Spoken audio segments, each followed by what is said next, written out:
Alright, we should be live. Microphone looks good. Video capture. Alright, we're back.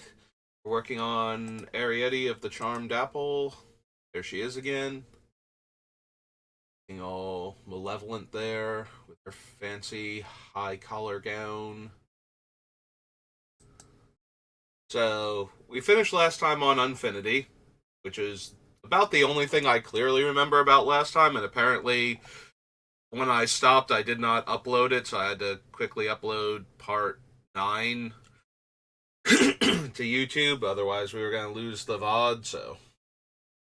I mean, I still had a couple days on that, but I didn't realize I hadn't done that yet, so.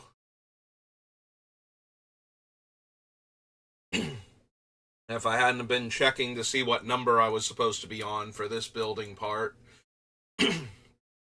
and if I have just gone by the YouTube ones, I wouldn't have figured it out.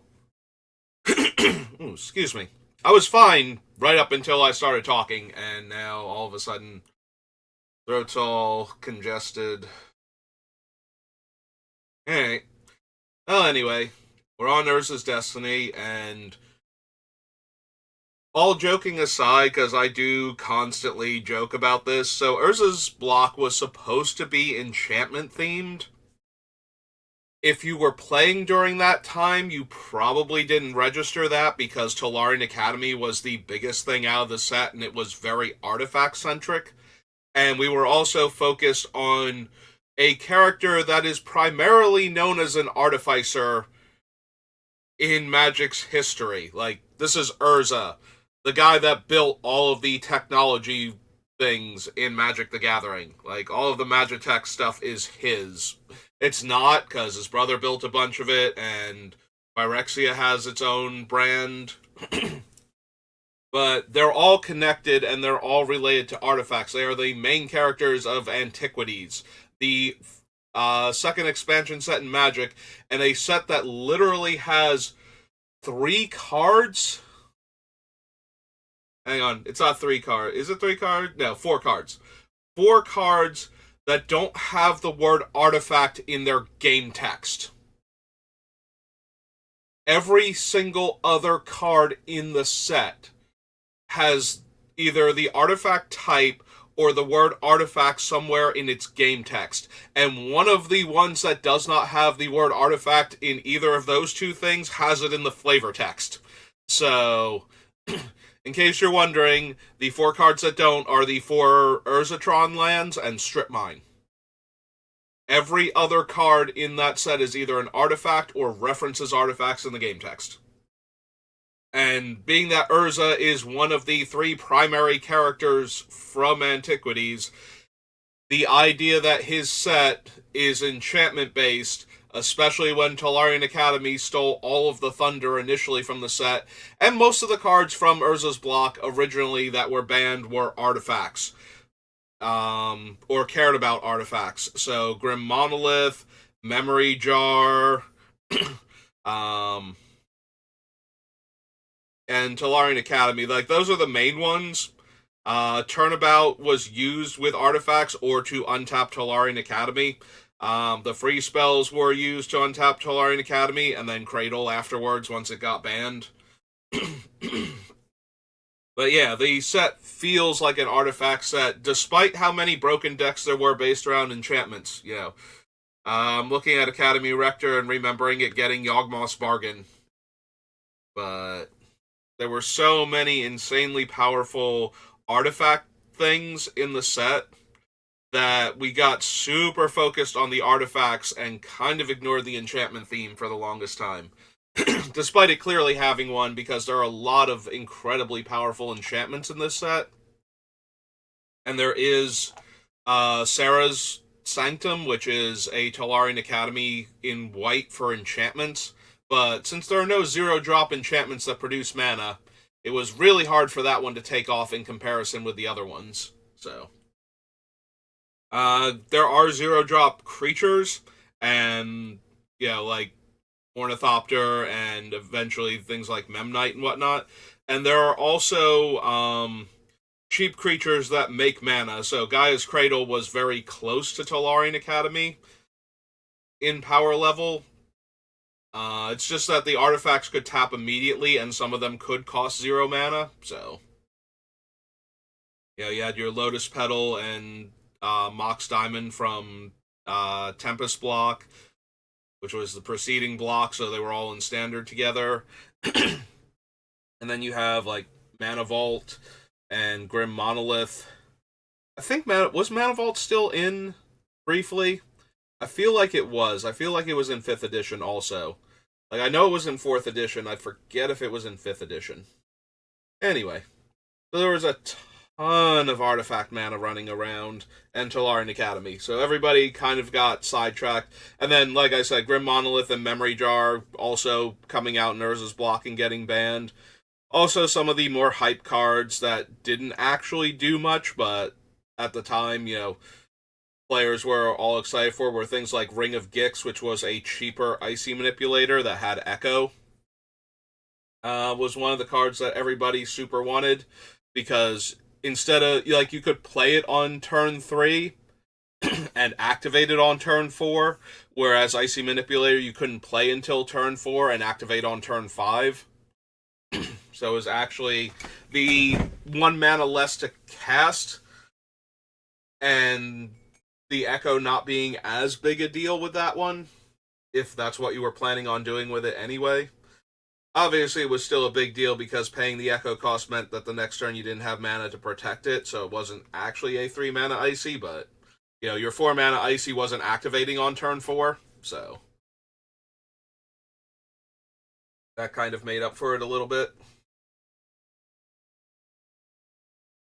But yeah, there were a lot of artifacts in Urza's block, and people kind of get hung up on that. We will add the Academy Rector, because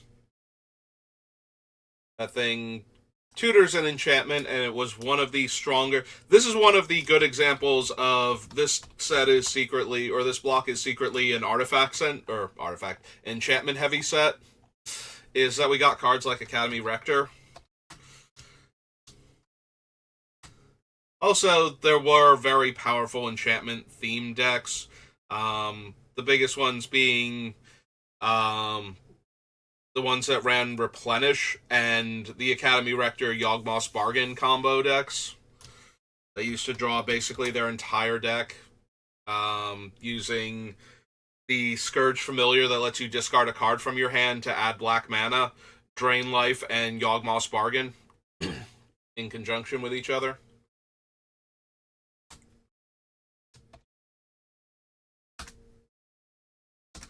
So yeah, we will add the Academy Rector.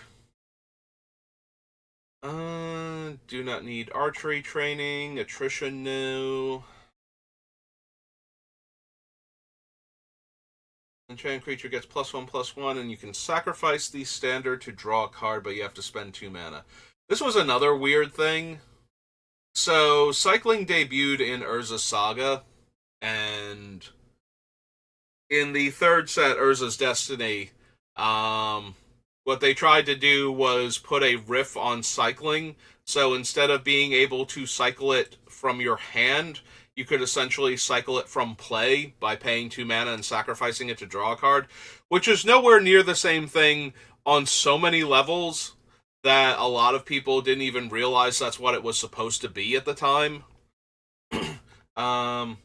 Urza's block was one of those sets where they were really strained on proper playtesting and available staff to work on things. I believe Mark Rosewater said he did Urza's Destiny almost entirely by himself, like the set design for it, which is why you get some weird things that made sense to him at the time, but a lot of players didn't pick up on, and one of them was the idea of cycling from play, which I admit I did not realize that's what it was supposed to be. I enjoyed the value of it at the time, because they had just done the thing with damage on the stack, which used to be a thing. So the 6th edition rules changes happened in between Urza's Saga and Urza's Legacy, I believe. Was when 6th edition came out. So 6th edition came out in like January or something of that year, with Urza's Saga coming out in the fall, and Legacy coming out in like February or something, or early March. Anyway, I'd have to check the pre-release cards date stamps to figure out when they came out, but so what had happened was Magic had gone through a rules change where one of the big things that happened was an emphasis on the stack, because Magic spells used to resolve in what were called batches back then. Um,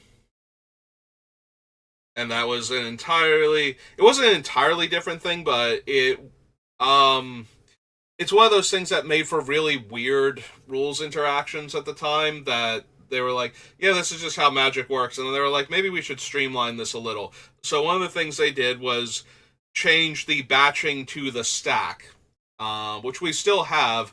But one of the things that they did as a result of that was allow for damage to go on the stack, and then damage wouldn't resolve until the stack did. So in combat, you could let damage go on the stack and then interact with the creature that was dealing the damage to change the numbers on it or anything, and the original amount of damage it would do would still be what it dealt. So even if the creature died or left the battlefield in some other way, the damage that was on the stack would still resolve. um so basically you could put damage on the stack and sacrifice the creature for an effect, get that effect, and still resolve the amount of damage that creature was supposed to deal to the other creature, which is great when you are blocking a 2/2 with your 2/2 and your 2/2 can die to do something. Like, that was amazing. Like, I'm going to block, stack damage, sacrifice this, do the thing that it does. There are some cards in the interim between when this was implemented and when it stopped being a thing that if you look at them, you'll go, why does this 2-mana 2/2 have a sacrifice ability that costs like 5 mana? And the answer is because damage used to go on the stack, and if you did not price this thing super expensively, this card was an amazing 2-for-1. I don't think it was 5 mana. I think it was 4 mana for some of the creatures in Mirrodin that, like the goblin artifact creature that sacrifices to destroy an artifact was like 4. I think it was 4, maybe 5 mana to activate. Like Goblin Replica or something. And it's just like, why did it cost so much for this random 2/2 to sacrifice to destroy an artifact? It's like, well, if it blocked another 2/2, that was a 2-for-1. So they had to price it accordingly. That is also why you will see some things that can only be sacrificed at sorcery speed, or things like that, like wording along those lines to stop you from block, stack damage, sacrifice. It also worked when you were attacking too. Like if your opponent blocks your 2/2 with their 2/2 and yours has an ability, you can sacrifice it with damage on the stack and get that 2-for-1 again. So at the time, I was thrilled with all of these. You can sacrifice them from play to do things because of that ruling.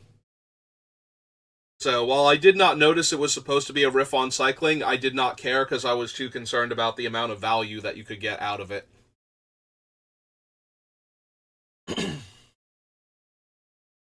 hmm.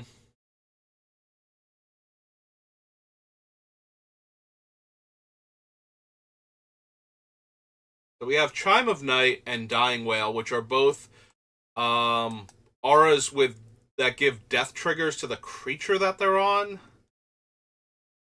I kind of like if the auras actually cared about being put into the graveyard from play without needing the creature they were on to die. I would like that a lot more for this deck, because then it wouldn't matter if they killed our enchantments or if the creatures got exiled or anything, but since that's not the case, I'm disinclined to run them.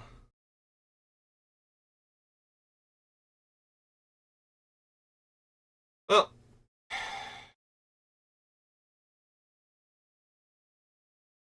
so this does no damage the first turn because presumably you're not putting into play at instant speed, so it won't have a counter on it.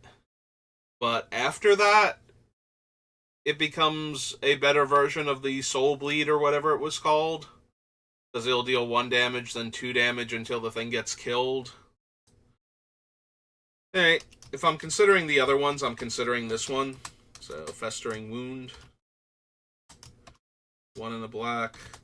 An enchant aura for creatures.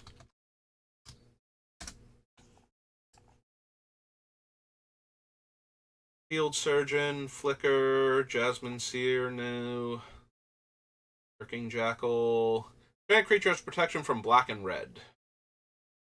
No, I don't think so. Sorry about that. There's this little, look like a fruit fly or something, buzzing around in front of my thing. I don't think I got it, but I seem to have scared it off at least. Opalescence, which cares about non-auras, which makes sense because auras can't be, creatures cannot be attached to permanents, because that gets super weird with the rules. We will run Replenish, as expensive as it is financially. Does way too much. If I cut one of the Replenish variants, we can certainly substitute that for budgetary concerns if we need to replace Replenish, but as far as just building the best deck I can with the cards that I have available to me, I'm going to run Replenish. And go to the Tethered Griffin, Dynamo.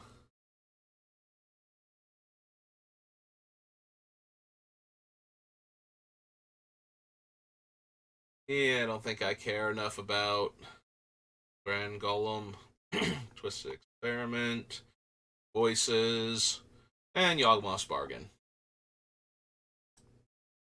Alright, so that was Destiny, Legacy,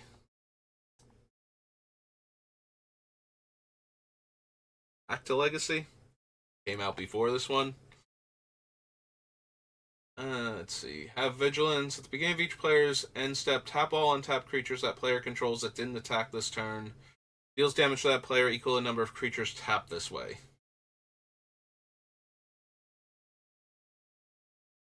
I don't think so, even if I do run the pacifism effects. Feels like that's still not quite good enough, so...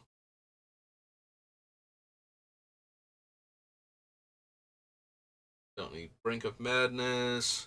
Enchant creature can attack. When it's put into the graveyard from the battlefield, return cessation to owner's hand. Yep, those are the ones we're looking for.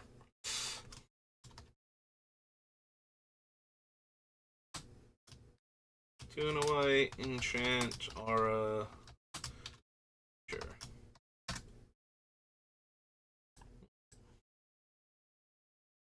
Those are the things I was waiting for us to get to Urza Saga block for. Are the Rancor style auras.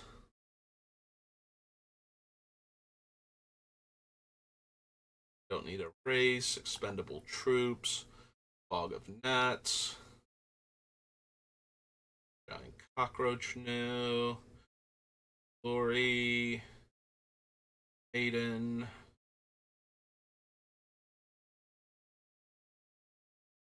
creatures I control have first strike, no.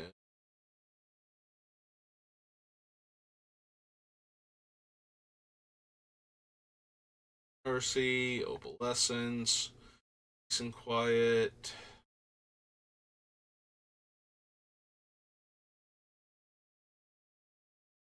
Definitely don't need Purify. Dragoons, no. Ring of Gix that I was talking about before. Sleeper's Guile is the black one, right? Enchant creature has fear. Yeah.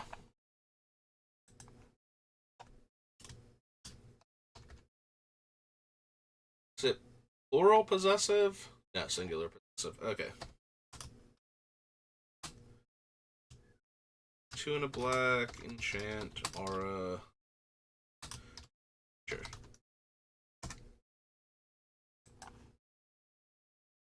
Sustainer of the Realm, no. Subversion. Third Scourge. King Gnomes. Yeah, I don't actually need Tragic Poet.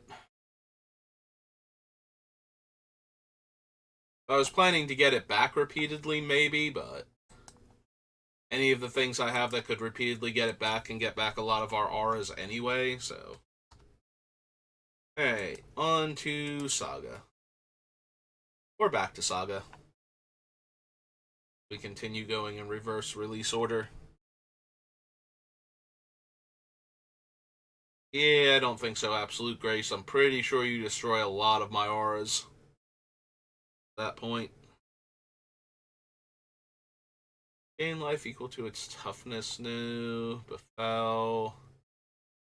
Controller discards a card. Brilliant Halo. That's the white one from this set.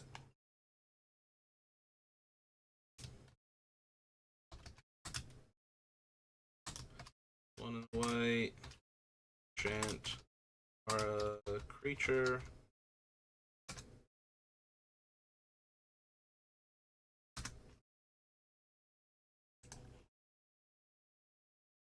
Cackling Fiend, no. Carrion Beetle. Catastrophe.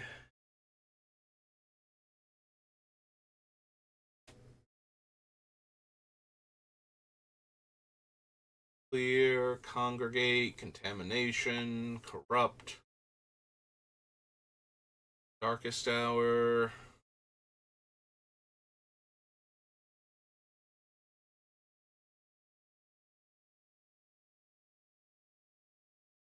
Defensive formation. There's Despondency, which is the black Rancor for this set.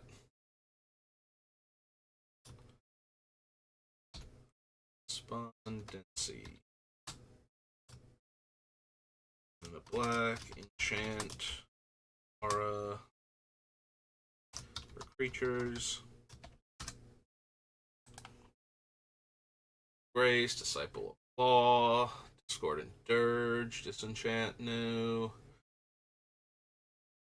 Eastern Paladin, no Skeleton, Faith Healer, no. Fluctuator, Herald, Hollow Dogs, Humble, Arn, Lifeline, Idealist. Yeah, Monk Idealist is the finally showing up, get the enchantment back from the graveyard that we didn't have from Exodus. So we decided to split sorceries and instants up among red and blue, respectively, at the time. I still don't think I need him, because we have other things that will do that have better stats. The beginning of the upkeep of enchant creature's controller deals 2 damage to that player. Sure, why not? We've already got all the other ones like that on the list. Might as well add this one. There's Pariah underneath it. I think I want also, even though it's very easy to get rid of, it also stops me from taking damage. Also, they have to deal damage to me to get this to fall off or kill the creature. And dealing damage to me is going to be awfully hard if the creature isn't allowed to hit me and the other creatures aren't allowed to hit me. So, but this way, on the turn that they can, it just gets rid of that creature and that aura instead of actually dealing damage to me. Ideally. I don't know if it'll make it all the way through, but that is the mentality of why we are putting Pariah in here.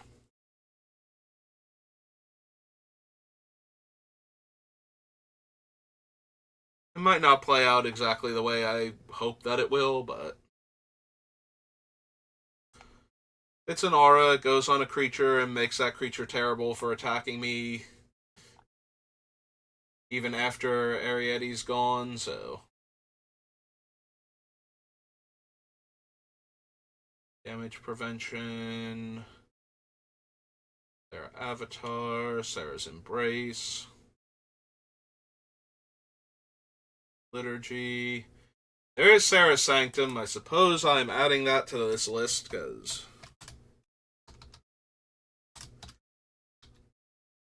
very enchantment focused deck. I don't think I can leave out Sarah's Sanctum.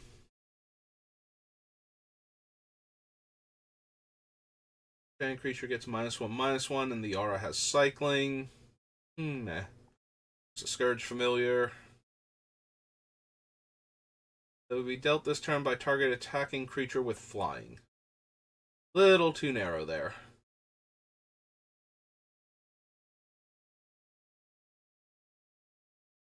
Noted. Aether.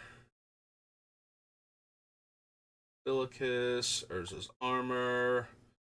Pyrrhic Embrace. Demise. Voices. Western Paladin. Witch Engine. Worship.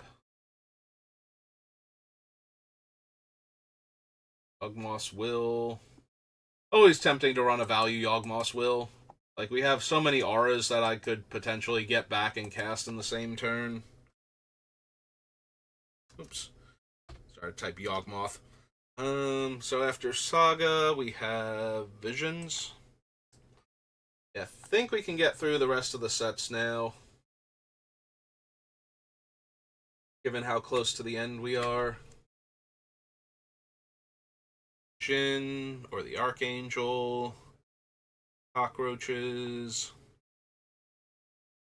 Ara Griffin. When an enchanted creature dies, its controller loses life equal to its power, and you gain life equal to its toughness. Again, that needs the creature to die. You can run into a lot of different problems if we're not planning on being the ones to kill it. It does benefit us, though, if they try and get the creature killed.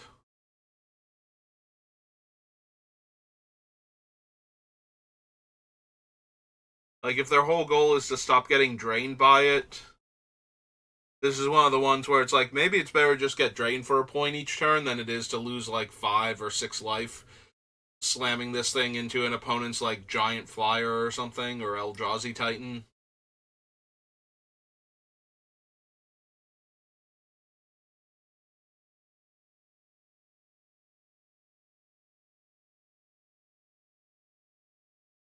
Gossamer Chains, Honorable Passage.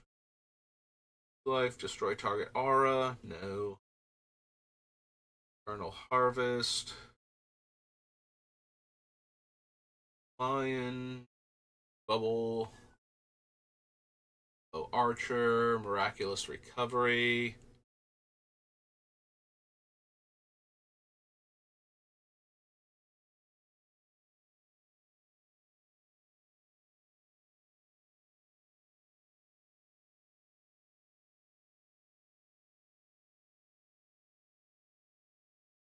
So Necromancy becomes an aura and functions basically the same as Animate Dead. So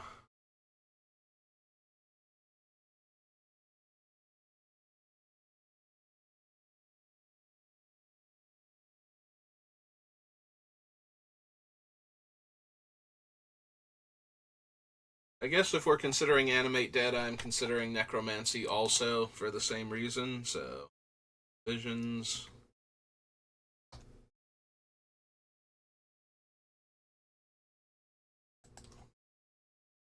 Necromancy.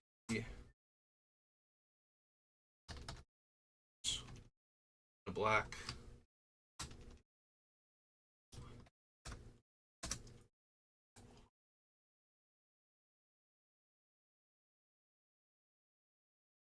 Pillar Tombs. Cast Relic War, so it had Flash. Enchant Artifact gives it Shroud. No. Righteous Aura. Righteous War. No. Make basket. Sunclasp is another one that can bounce back to the hand, so I can keep getting the value from recasting it.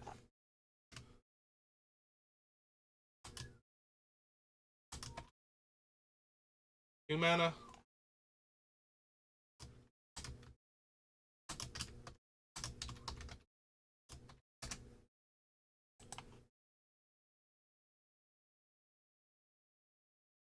Tithe, Triangle of War, Vampiric Tutor. Always a consideration when we're in black.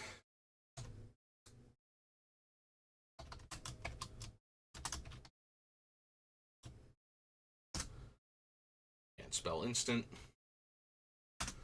There we go. All better. Enters the battlefield, draw a card at the beginning of the next turn's upkeep. Enchant creature gets +1/+1 for each other creature you control. Other creatures you control get -1/-1. So this is an ability of the creature, right? It doesn't give.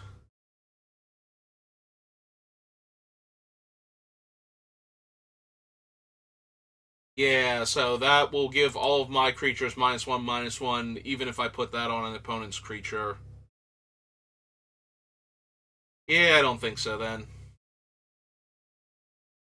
Alright. Visions. War of the Spark is up next.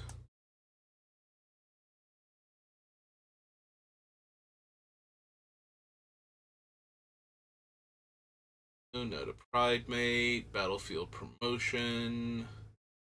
This is Citadel. Parity Extractor, Command the Dread Horde.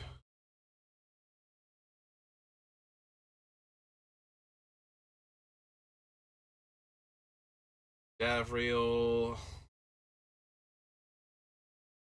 Run to Evil, D-Spark. No.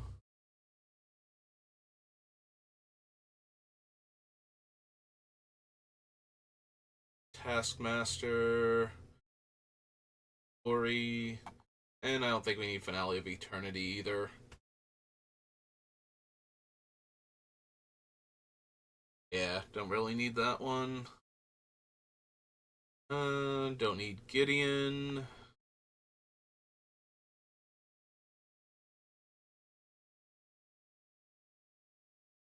Sacrifices a creature that attacked or blocked this turn? No.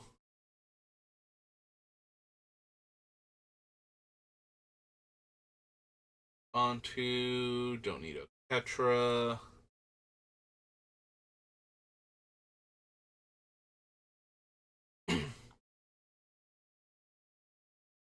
Karn. Control with Hexproof. No, don't need Aya.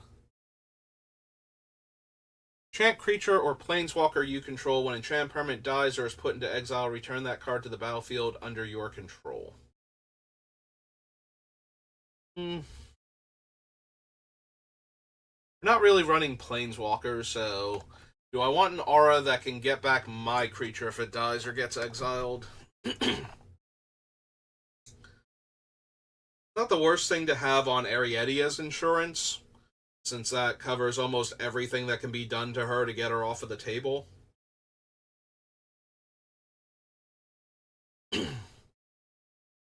Yeah, I guess I'll consider it at least.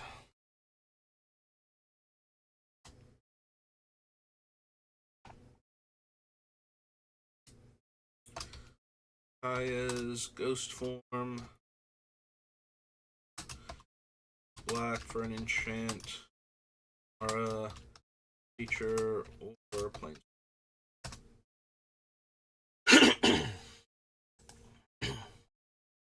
Don't need Lazotep Reaver. Red Horde General, no. No, no to Massacre Girl. Kaya. Hob. Helion. No. No, the Prison Realm. Ravnica at war. Zoran Vengeful Bloodlord. No. Thirst, Spark Harvest, Sunblade Angel, no. Teo. Light Shield.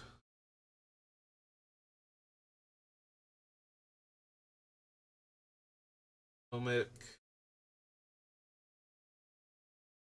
Pegasus, Ugin, his Conjurant, Unlikely Aid.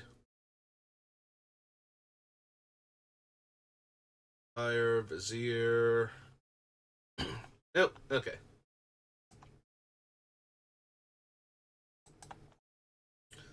War of the Spark. So it should be Warhammer then.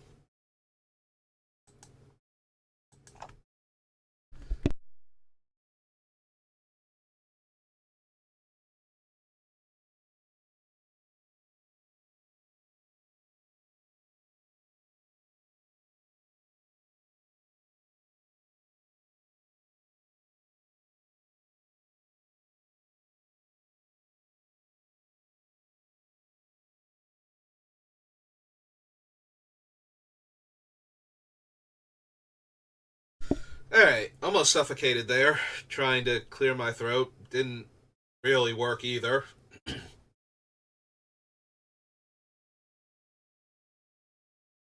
So much phlegm.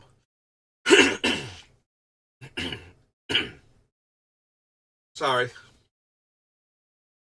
I'm actually crying right now because I was having trouble breathing through all of that. I could not clear it out either, so.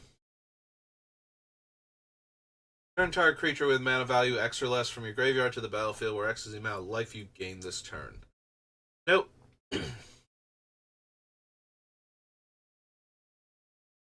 I don't need the Defenders of Humanity. Empire. Destroy target attacking creature, or exile a demon. Destroy up to one target artifact or enchantment. Enters the battlefield if the opponent controls more lands than you. Search your library. No. 1/1 counter on each creature you control. Alright, this is the miracle that puts itself back towards the top of your deck when it dies. Flash, protection from everything on commanders.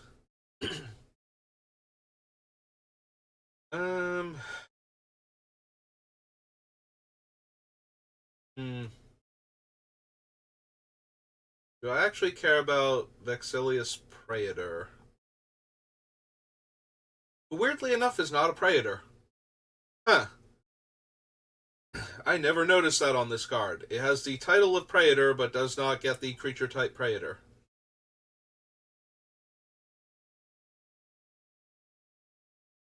I wonder what a Praetor is in Magic that this thing isn't considered a Praetor by Magic standards.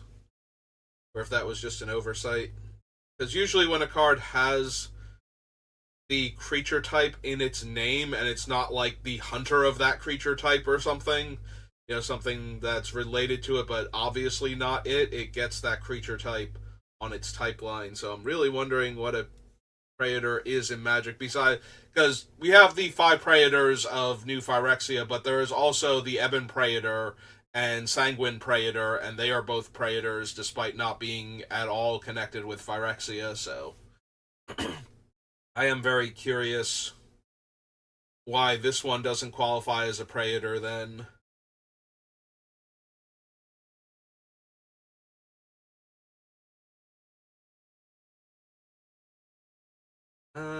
Do we want it as a way, as another way to protect Eriette from target removal and mass damage?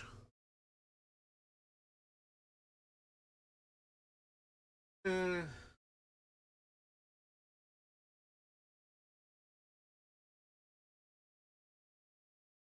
Yeah, I probably don't need it. Flying, Vigilance, and it has Miracle. Nope. We get a whole bunch of things that care about artifacts.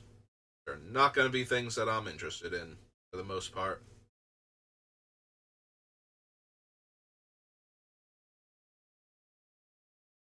That don't need transference.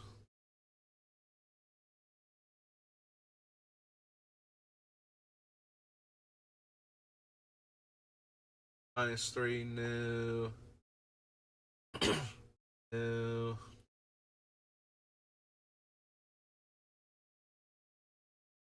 Tapped. Cards.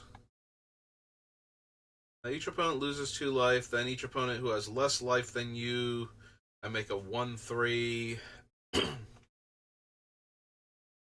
Meh. Like, it's alright, because I will almost definitely have more life than most opponents by the virtue of gaining life and making them lose life based on my auras, but that still doesn't feel amazing. Make like a 1/3 per opponent each turn cycle. I don't need the destroyer. No. Heavy destroyer. Each player sacrifices a creature. Nope.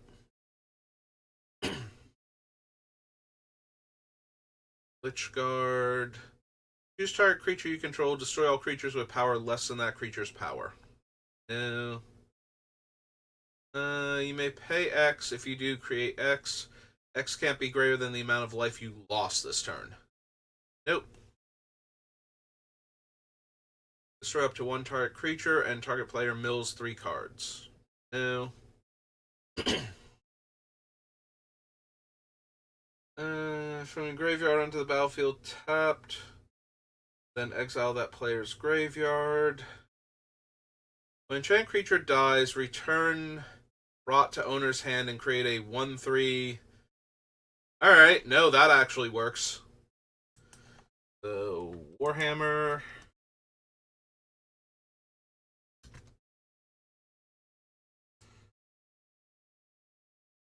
Urgle's Rot.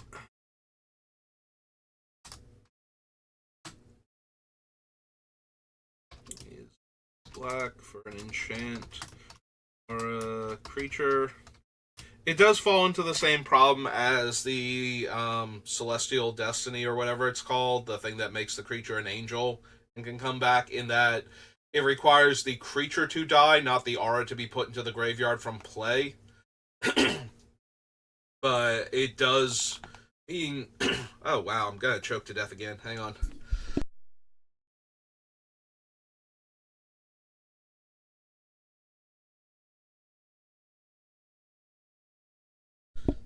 It does mean that if the opponents try to get the creature killed by attacking it into another creature, I just get the aura back and get a 1/3 on top of that, so that is not the worst.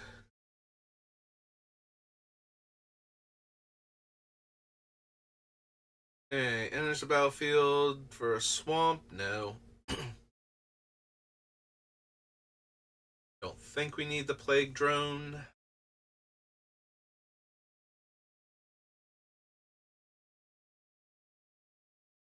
Psychomancer.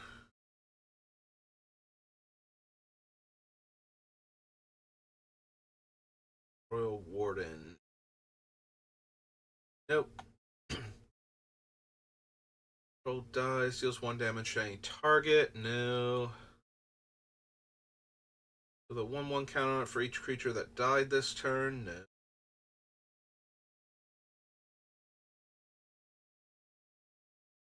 I don't need the first shard. Do we need the other shard? Oh, definitely not. Letting them sacrifice their creatures with my auras on them is the actual worst. Destroyer gains first strike until end of turn. Nope. No. Cascade. No. Lifelink. Beginning of your end step, if a creature died this turn, draw a card and lose a life. If 7 or more creatures died this turn. I don't think we need that. Mill 3 cards and return any number of artifact creatures. No. No. Oh, their number is Legion. Deals combat damage to a player. That player loses life equal to the number of creatures they control unless they sacrifice a creature. Nope. The Infinite is on the battlefield. It has all activated abilities of all artifact cards in your graveyard. No. Draw 2 cards and lose 2 life. Creatures attacking the last chosen player have Menace. No. Venom Crawler. Draw 3 cards, lose 3 life, mill 3 cards, choose up to 3 target creature cards with total mana value 8 or less in my graveyard, return them to the battlefield. They're artifact creatures in addition to their other types.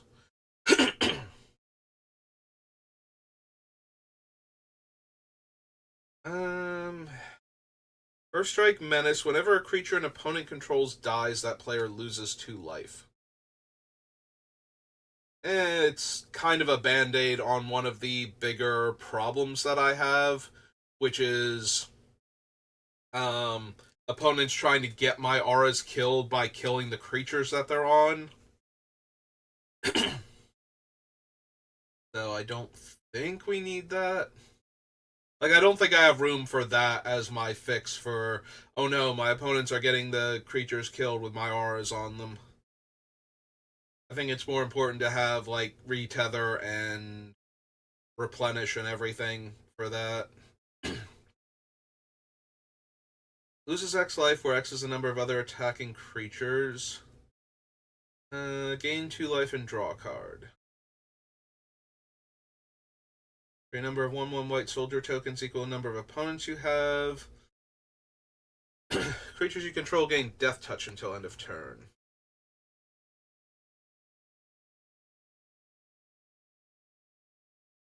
Combat damage to a player. You may have that player return target permanent card from their graveyard to their hand. When you do, that player chooses a permanent card in your graveyard. Then you put it onto the battlefield under your control. Each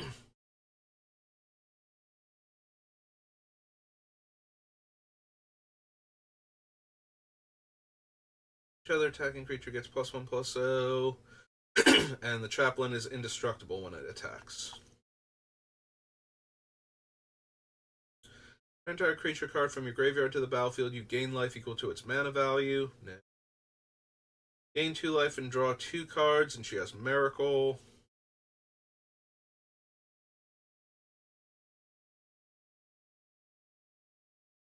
Battle's graveyard makes 1/1s. Non-token artifact, no. Exile up to 1 target non-land permanent.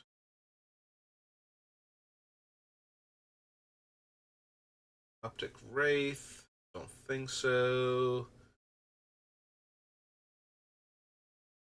As long as you control your commander, activate abilities of cards in your graveyard, no. Hexproof, no. Earth, no. Don't need the throne. No. No, the rosette.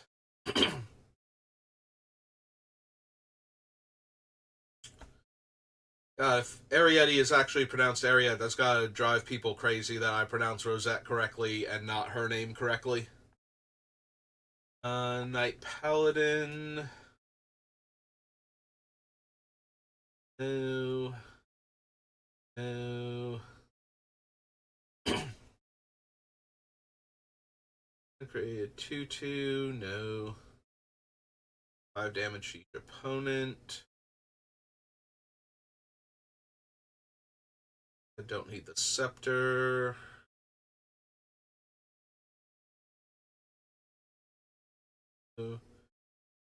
Return a creature card from your graveyard to the battlefield only as a sorcery. And then we have the 2 mono black commanders. 2 tokens. Yeah, that's not happening. And mill 3 cards, put an artifact creature. Nope. Okay. Warhammer. After that, we have Weatherlight.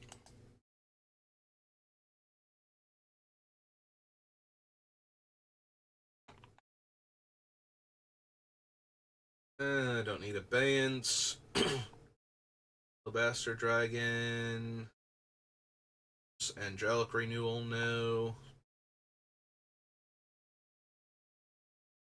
Power of Silence.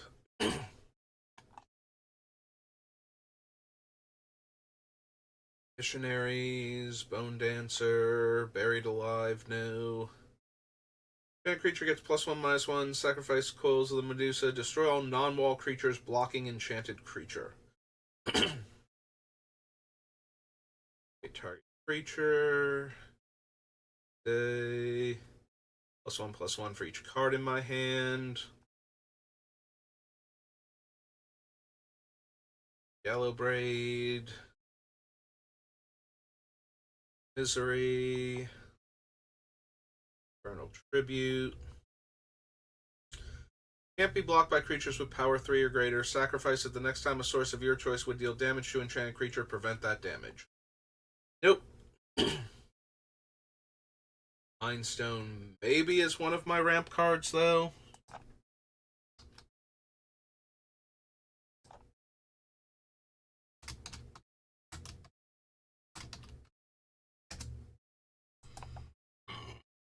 Excuse me.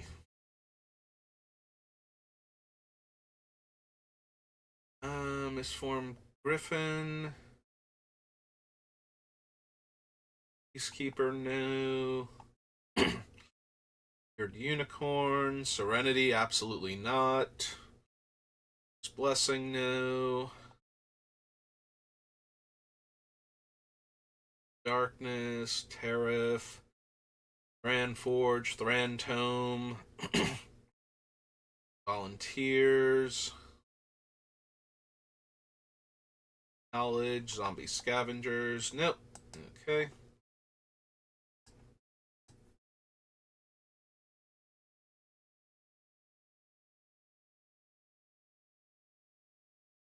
Where are we at? We're at 52 minutes.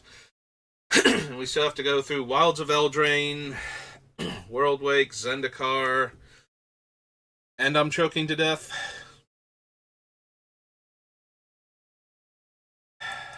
Alright, let's go for it. We'll try and finish it all today. It'll probably be like an hour and a half video or something. I also might need to stop and get more water. I don't die entirely. Other creatures you control that are enchanted by auras you control have base power and toughness 4/4 and flying. You don't think I need that? Whenever enchantment I control is put into a graveyard from the battlefield, draw a card. Probably down for Ashiok's Reaper.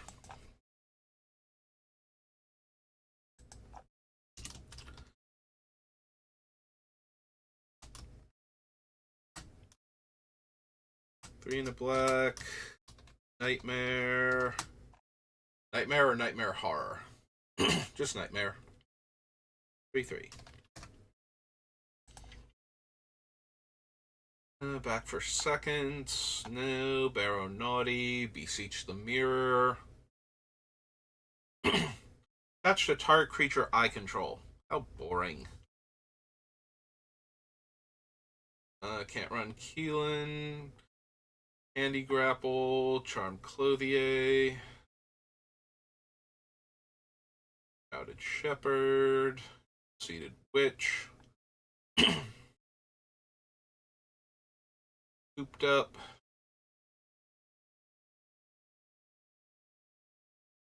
Horseman. Sugar Maw.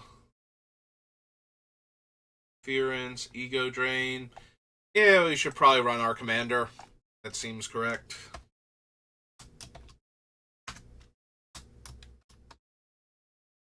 Wait, 1R or 2Rs? 1R. Yeah, I keep copy pasting because her name is so long. Mostly the Charmed Apple part. So I haven't actually had to type it out very often. 1 white and black. Human, Warlock. 2/4.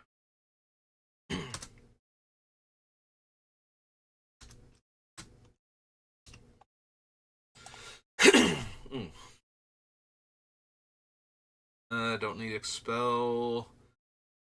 This is from the jumpstart, right? Enters the battlefield, make a food. Or you sacrifice a food, make a rat token. No. Dream Thief, feed the cauldron. Enters the battlefield, exile target creature an opponent controls until it leaves the battlefield, make a food. Nope. Gallant Pie Wielder, Glass Casket, Gumdrop Poisoner, the Adventure Side of Sugar Maw, High Fae, Hopeful Vigil, Hopeless Nightmare, no. Don't need the Knight of Doves. Virtue of Persistence. Not really. Skitter's Blessing. I don't actually have a ton of my own creatures, and I don't have a ton of enchantments to put on my own creatures that aren't, like, awful, so the Blessing is kind of meh in this deck as a result. Like, it's not actually letting me draw cards consistently, so. I can't run Mosswood Dread Knight. Return target creature or enchantment card from your graveyard to your hand, and she gets better when enchantments die.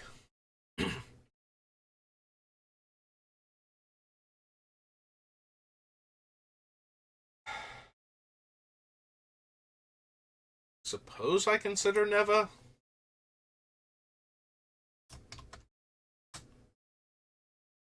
Like, if I have anything else that's rebuying enchantments, like, one time, I probably want her over that. Because she has more value while in play. Unless I'm forgetting what... Because I'm already forgetting if I have any of those on the list to begin with, but I would rather run this than, like, the 3-mana 2/2 from Urza's block, so...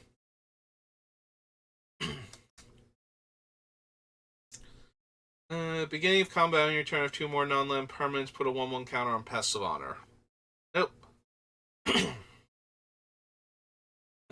Wicked Roll, again, attached to a creature I control.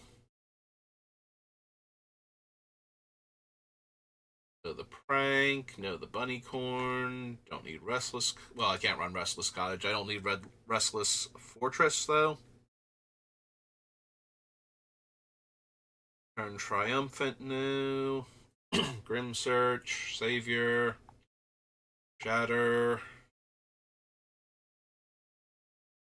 Don't need the Spectre. Do I care at all about Spellbook Vendor? Every combat it lets me create an aura, and if I have one already, it also lets me knock it off of this by putting it on the same creature. So I can get the comes into play and death triggers for enchantments.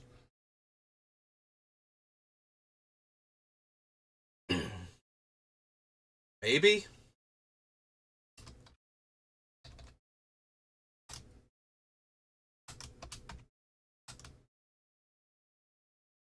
A human peasant 2/2.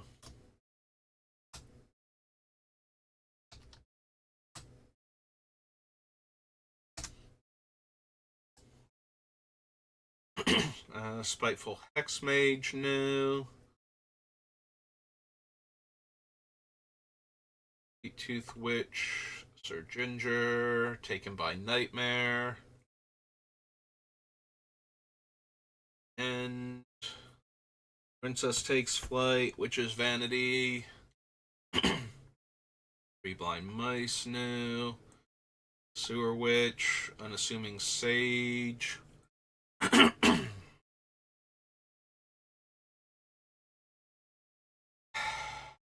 Enchantment I control is put into a graveyard from the battlefield. Each opponent loses 1 life. Probably not, but I'll put it on the list. Again, I don't think it's enough that the auras are dying is the issue. I believe this was just a Nightmare 2/2. Check. Yeah, it's just a Nightmare. Okay. But maybe. I'm way more likely to run the Ashiok's thing since it actually lets me draw cards off my auras dying. We gotta check the commanders, because there's definitely a white-green Auras Matter one. And a blue-black fairies, so there might be stuff in either color pair.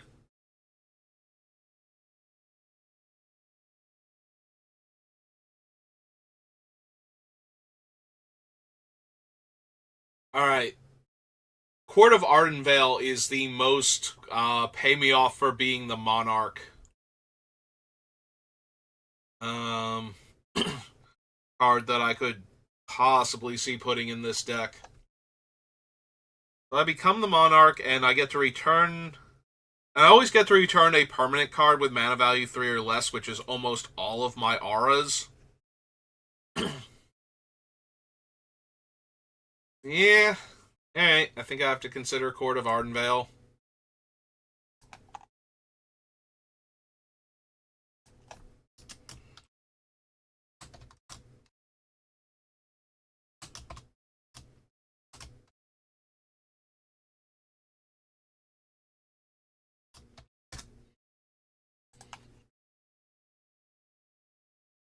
Beginning exile the top card of target opponent's library. You may play that card for as long as it remains exiled. Of any type can be spent to cast it. If you're the Monarch, until end of turn, you may cast a spell from among the cards exiled without paying its mana cost. Throne of Eldraine. Choose a color. Add 4 mana of the chosen color, only to cast monocolored spells of that color. Draw 2 cards. Spend only mana of the chosen color to activate this ability.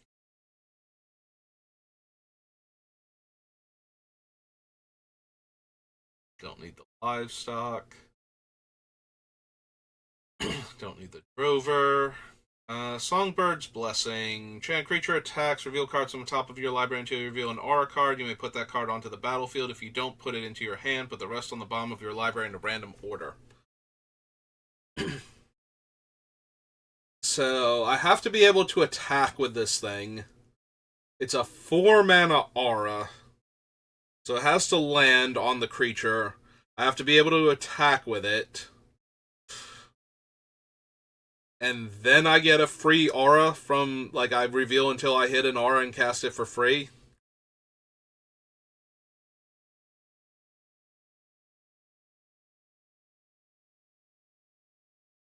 Attached to that creature. Nope. Yeah, I don't think I want Songbird's Blessing. Like, it's alright, but I prefer the negative auras actually for this deck rather than the positive ones. The only thing of note is I could put it on my opponent's creatures.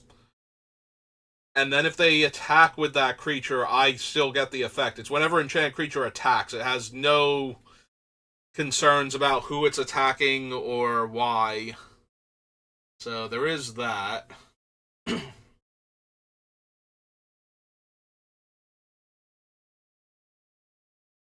Don't need Blightwing Bandit. Each opponent loses X life. No.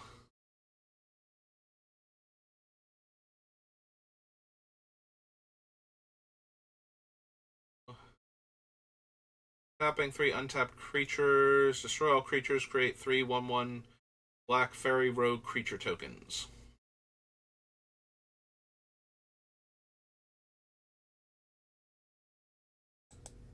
Alright. So that was Wilds of Eldraine Commander. World Wake.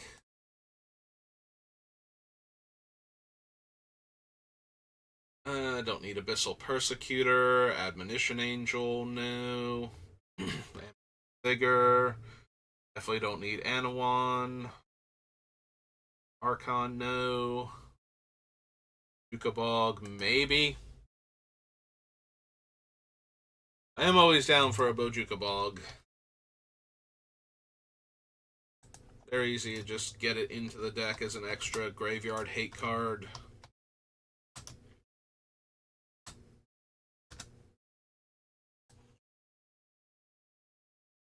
Can't block. Enchant creature or land becomes tap, destroy it, right? We saw this one in the M set. We were like, A, I would wait until we got to here, and B, that's still not good. Alright, so the Zendikons return the land, not the aura, back to my hand, so that's actually not very helpful. Everflowing Chalice. Maybe. It's another 2-drop artifact that I can ramp with effectively.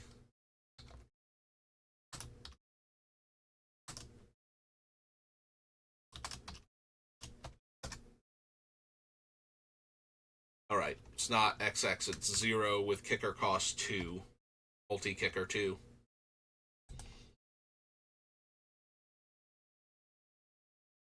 Don't need Fledgling Griffin. Don't need any of the allies.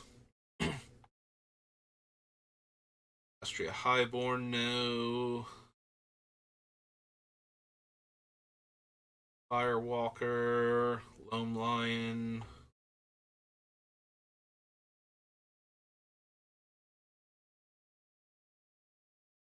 Vampire Reflection Trap. Ghost. Drakar. Other Stoneforge. Yeah, that's Ally Matters. Tomb Hex. Walking Atlas. Nope. Alright, back we go then. Was World Wake.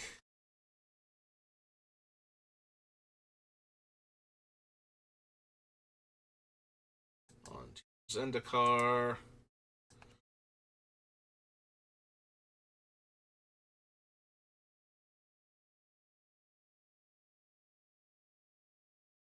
Other core you control for each equipment attached to them? No.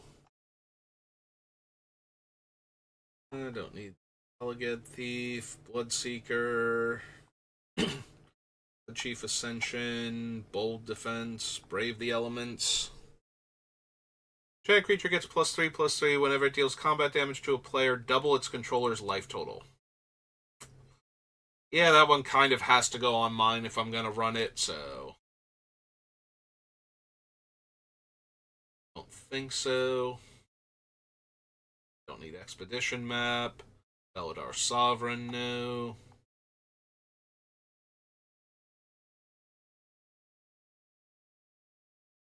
If I wanted to win the game by having a high life total, we just run the Bilbo deck. The fact that I will have a high life total most of the time is completely irrelevant. Don't need any of these core actually.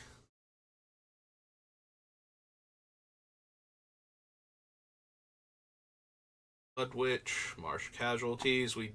Right. I think I bounced over Arid Mesa entirely, didn't I? I had to have. Arid Mesa, Marsh Flats.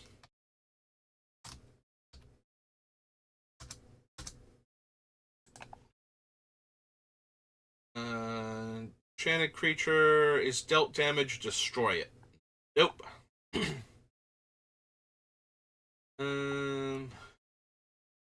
Enchanted creature gets +1/+2 and has flying. Nope. I don't need Obnixilis, Pitfall Trap.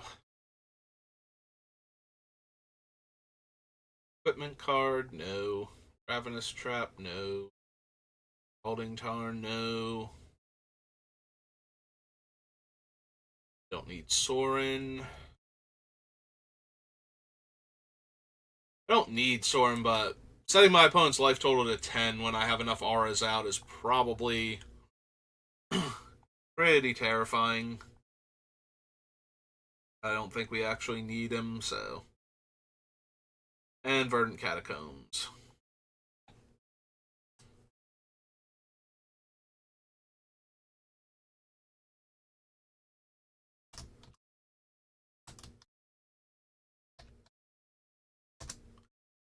Alright, that just leaves Zendikar Rising.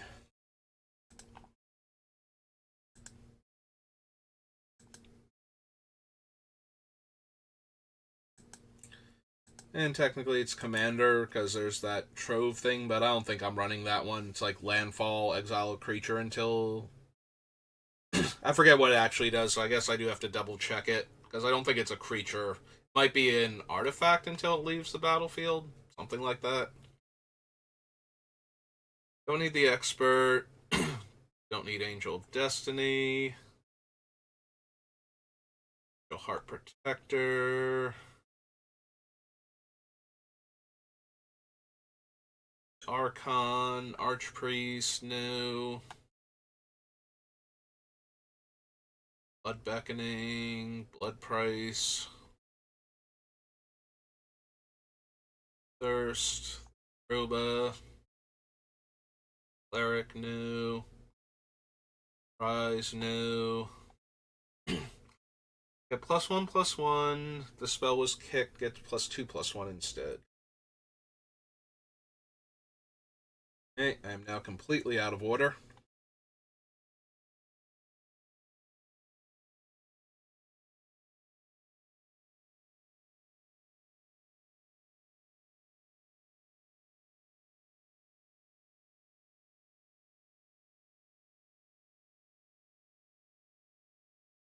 No. Inscription, Journey of Oblivion, no. Fate Sail, Core Celebrant. Enchanted Land enters the battlefield, draw a card. Enchanted Land loses all land types and abilities and has tap, add colorless. Tap, pay 1 life, add 1 mana of any color. Does draw me a card when it comes in, so I'm a little bit tempted.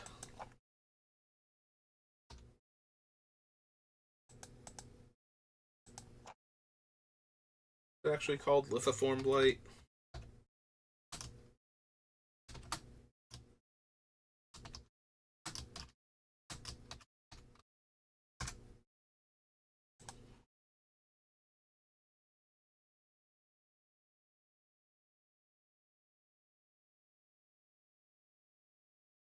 Light Priest, a little too low impact. I'd rather have the ones that actually drain based on the amount. Can attack or block. Activate abilities can't be activated. Yeah, I like some of our other arrests better. The fact that this one can hit planeswalkers is not that impressive when we have like the planar thing and face fetters and at least one other card like them.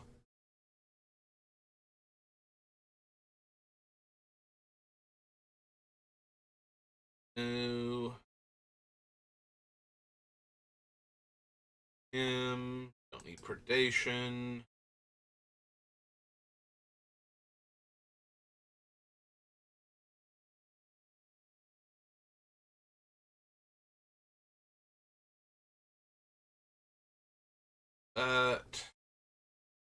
Relics. Oh, the Scion.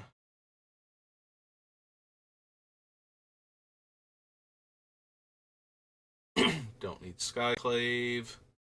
Though it's not terrible. The fact that they never get the permanent back and they just get a token is actually pretty alright. There are a lot of things where it's like, no, I would like that thing gone forever, and if they randomly get a token back, that's, kind of shrug at that one. It's like Beast Within or something, as far as the impact it has on the game.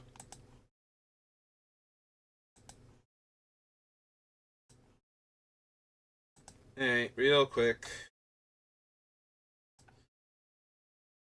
I cannot remember exactly what the one creature does. I know it's a landfall trigger. The red one is goading. The white one, I feel like it exiles something until it leaves the battlefield. I just can't remember what it actually is. Under your control, exile target permanent card with mana value 3 or less. That's what it was. Yeah, I could not remember. And I don't care about the dagger at all. Alright, so we've added all the cards we are going to the list. with the exception that I might go back and add some of the pacifisms. Like, I'll do that off screen, though. But, yeah, we've got all of our cards selected, so next time we will actually start the process of whittling her down to the appropriate number of cards. So, thank you for watching, and I will see you next time. Have a good rest of your day. Sorry about all the coughing. If I had have known that was going to happen when I started this, I would have put this off for today. But I didn't, so here we are. Alright. Thanks for watching.